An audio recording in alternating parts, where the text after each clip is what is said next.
So we came out and did geophysics in 2015, which showed us a rectangular building that we can see behind us.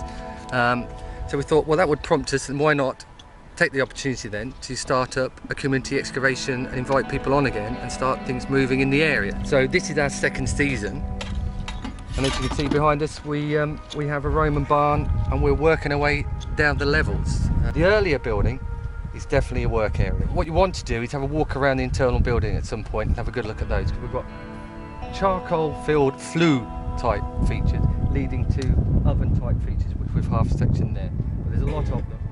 The one we can just see down from us here in front of the green sheet is a flue, but it looks a foot to the north of it, it looks like there's another edge of another flue. So you've got features that they're probably building, using for a week, probably 2 weeks, kicking to pieces, and then producing another one for whatever reason, because they heat them, they use them, they fall to pieces, then they build another one. We can't tell what they're doing with them, other than there is a certain amount of heat, because it's burning in the stone and heating the stone right the way through and scorching the underside and turning the redeposited natural and the soils and the stones they're putting all along this edge. It's turning them red. Something looks to be finished there, or it could curl a bit and go over there. There's a big depression in the floor there.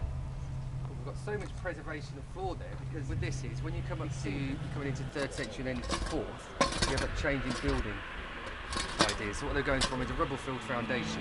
And what they do is pitched herringbone and then coarse stone. So if you look at the way it is, if you're dropping down a slope, your sleeper beam wants to be level.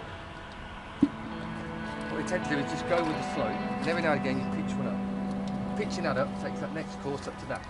So it doesn't look very neat, but it serves a purpose. And what we can be sure is, we're not worried too much about what this wall looks like on the outside. Again, it's a bar. So if you look at it, that course on the top there now is not one course going all the way to the bottom. If you actually look carefully, the course comes along, and then just as that gets to a point where you think it should be going level, there's pitch stone underneath. We're definitely way well before the rectangular building. We have a layer that's coming out which possibly has plaster and that in it. And when you do these sorts of sites, you look and you think, well, from the 1st century through, there's going to be activity in this area. So what you're looking for, that 1st century building is going to be timber, and that's it. The rubble-filled foundations are coming in the 2nd century. Pitch stone, herringbone and coarse stone is coming in 3rd, right the way through into the pit. I can't say it's any more than a barn. There's domestic somewhere, because there's plastering that around. We have in front of us here some hard standing, which is well worn. Within that, there's millstone, there's used box tile, flue tile, there's tegular tile, and Collie Western slate.